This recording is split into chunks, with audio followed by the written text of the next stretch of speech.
Hi, hello, vanakkam. Welcome to another video on my channel Mempadadal or self improvement. Some of you that may not know what Mempadadal means, that's what it is. It is about improving. Mempadadal means getting better. The aim of these videos are to help, even if it helps one person, that's great. Help people get better, become a better person than they were yesterday. So any feedback you have about the videos, please leave a comment. I would really appreciate that. I wanted to touch a rather important topic in this video. It is about self-worth. It is probably not often talked about because there is another topic that seems to trump this topic. Self-confidence seems to trump self-worth. But I thought before I move on to self-confidence building, we will discuss self-worth in a bit more detail so that you have a good starting point. You can build your self-worth and then work on getting yourself to a better place.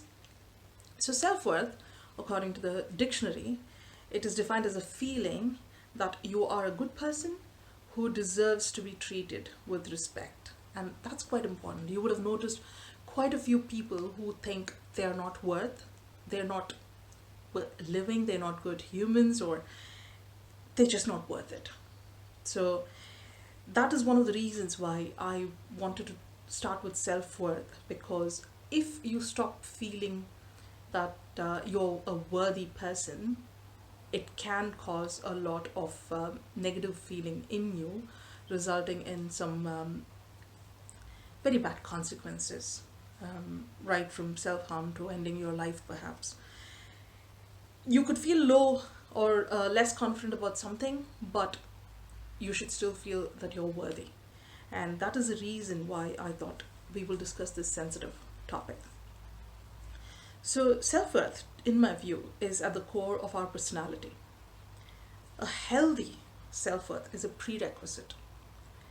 You cannot really build your character, build your personality, or build self confidence and become a better person without having a healthy level of self worth. Self confidence should not be confused with self worth, because often self confidence is about a particular aspect. So, for example, I may not be a very confident public speaker, but I may have a huge amount of self worth. I know I'm valuable, I'm worthy, but I lack the confidence to speak in public, perhaps, or I lack the confidence to climb up Mount Everest. Because I need to still build the capability. So, self confidence and self worth are not the same. Self worth is more holistic, it is an evaluation of your overall self. Building your self worth will start with accepting yourself. We all think of whether we want to accept this person and person X, Y, and Z in our lives, but we do not quite think about ourselves. Let's start accepting ourselves for who we are. So let's look at some of the aspects that people seem to associate self-worth with. I have my views about these aspects and I share my views here. Of course, you can have different views, which I'm happy to hear. Like I said, please leave your comments. So some of the aspects that people associate self-worth with is, at this day and age, quite important. Appearance, right? How pretty they are, what size they are. Oh, the craze for size 0, how muscular they are, the six pack and whatnot. Some even go to the extent of going under the knife and getting a surgery done to improve, within quotes, their appearance. And some feel they cannot come out of their house or even their room without a certain amount of makeup. So they hang their self worth on how they look or how they want others to see them from an appearance point of view.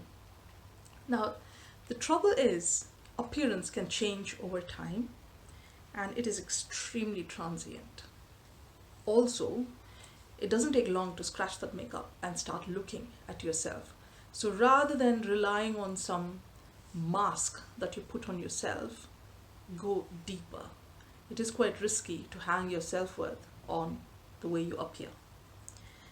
Next thing, some people think their self-worth is based on their bank balance, material possessions, what car they drive.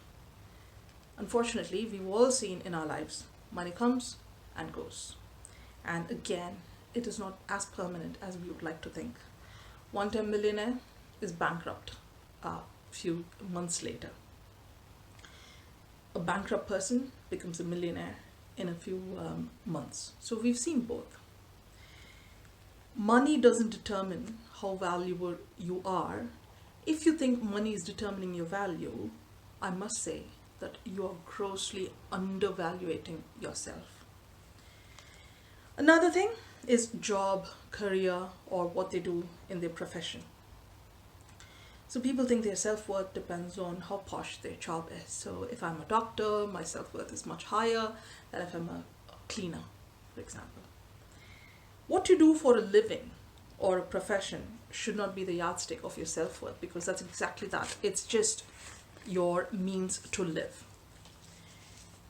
Some people could do something to improve our self-worth through our profession. So for example, if you're a doctor and you do service outside your business hours, or you have run a medical camp where you offer service to the poor without charging them any money, and that makes you feel good as a human, yes, that then makes sense to contribute to improve your self-worth. But just by virtue of what profession you've chosen, it does not improve your self-worth.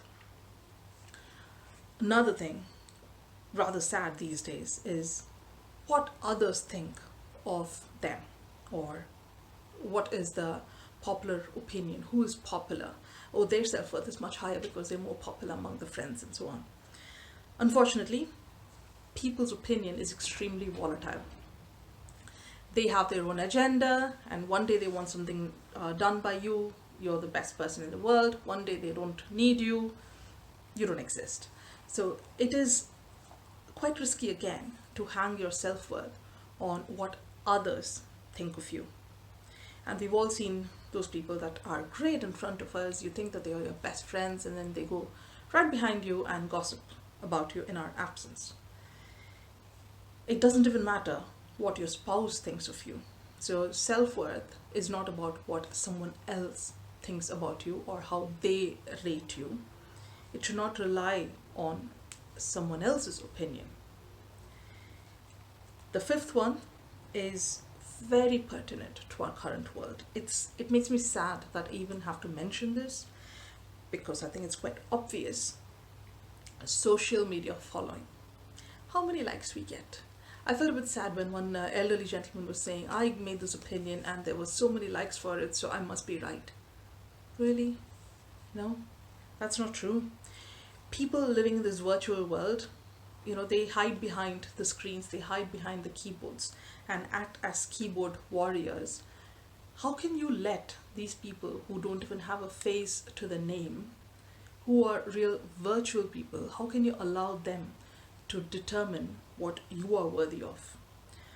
What they think of you, what they make of you, could not form a solid basis of what your self-worth is, because they really don't know you. And again, they are transient. They come, they go. If the self-worth was trumped by people following or having a huge fan fall, think of all those popular actors and TV presenters who have had huge fan fall, yet they ended their life because they didn't think it was worth it, or maybe they didn't think that it was worth continuing their life. So do not hang your self-worth on what other people think of you, especially the virtual world. Another thing quite pertinent to children especially, achievements and grades. Your grades, or how well you have done in your exams, is not an indication of your worth, right? Let's get this straight. Just because you get A level, A stars in all your exams doesn't make you any more worthy than a person that gets F grades. Or if you have to talk in terms of percentage, a child that gets 90% and above is not more worthy than a child that has even failed in their exams.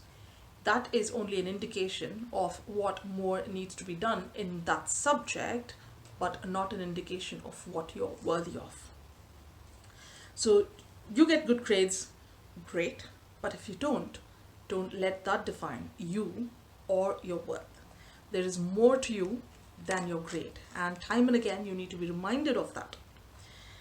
Success, achievement, on the other hand, has a tiny bit more complicated relationship with self-worth, because we have seen that building a good or a healthy level of self-worth needs a few successes under the belt. And we will see that in another video where we talk about how to build self-worth.